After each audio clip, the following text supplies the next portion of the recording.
Hi, my name is David Garcia, and I'm the Characterization Services Manager at Nanocomposites. Today, I'm going to be giving a brief overview of the instruments that we use to characterize our nanomaterials.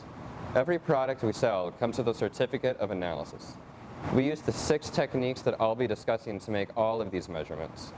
Everything is a core part of our QC process and is why we pride ourselves on such highly characterized nanomaterials. If you're not buying a nanomaterial from us, but want your nanomaterial characterized, we also offer these techniques as a service.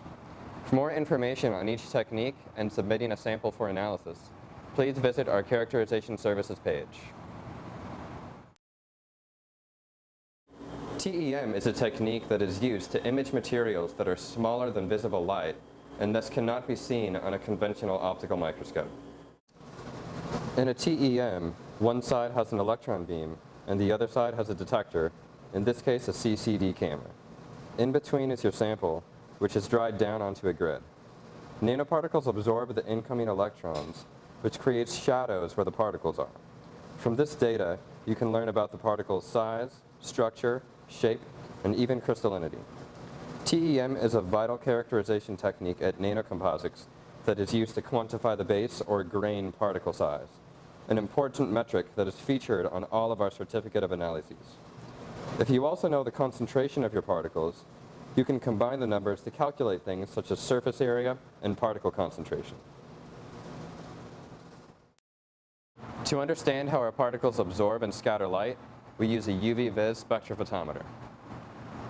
Not only do you learn optical properties, but the spectra from UV-Vis measurements can also be used to evaluate particle size, shape, concentration, and whether or not your particles are aggregated. To measure UV-Vis, a beam of light is shown on a sample that is in line with the detector. The sample will interact uniquely with certain portions of the broad spectrum light sources, leaving behind an extinction spectrum that is characteristic of that material. UV-Vis is a critical characteristic of all our products, especially the extremely bright noble metal plasmonic particles. Due to the relative ease of measurement and the multitude of information it gives, it's also used here as a routine QC check. For more information on UV-Vis, please see parts 1 and 2 of our UV-Vis tutorial video available on our websites.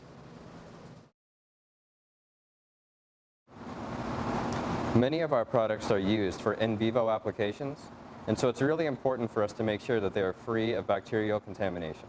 We determine this by endotoxin assay. An endotoxin is a component of the cell wall of gram-negative bacteria that can cause many health problems once it's in the bloodstream, such as septic shock. A special reagent isolated from horseshoe crab blood is added to a sample. If there's endotoxin present, a series of clotting reactions will occur that causes the sample to become turbid.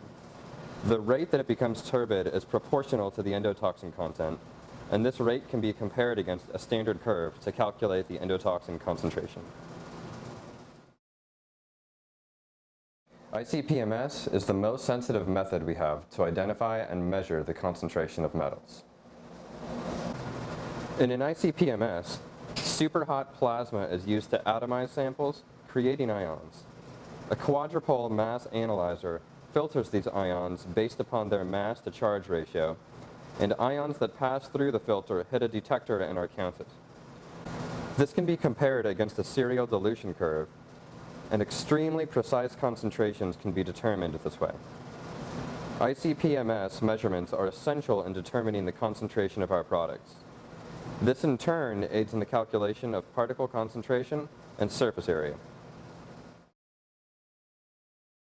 DLS uses light scattering to determine the average hydrodynamic diameter of a sample.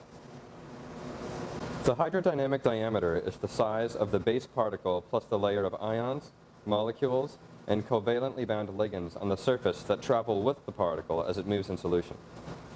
A beam of light is shown on a dispersion of nanoparticles, which scatter light to a detector that is offset at a high angle. The Brownian motion of the particles creates a pattern of light at the detector that fluctuates at a rate that is a function of their size. The DLS is similar to the UV-Vis in that it requires a similar sample prep and is a cuvette-style instrument. It's a quick way to verify changes in surface chemistry and to monitor the stability of colloids. Zeta potential is another important characteristic of many colloidal systems, and it is also measured on the same instrument that we use to perform DLS. In summary, the zeta potential is the electrostatic repulsion or attraction between particles. Highly negative or highly positive zeta potentials indicate particles that are greatly dispersed and stable because they are repelled from each other. Zeta is measured by applying an electric field to the electrodes of a cell containing a dispersed sample. Particles migrate towards the electrode of opposite charge at a rate that is proportional to their zeta potential. The rate of movement is calculated by the fluctuations in scattered light as the particles pass through a 632 nanometer light source. In addition to stability, monitoring the change in zeta potential over time can give insight into how the surface is changing over time. And that concludes our segment on standard characterization methods. Please be sure to leave any questions or comments below, and check out our Characterization Services website for more detailed information on each technique or for submitting a sample for analysis. Thanks for watching.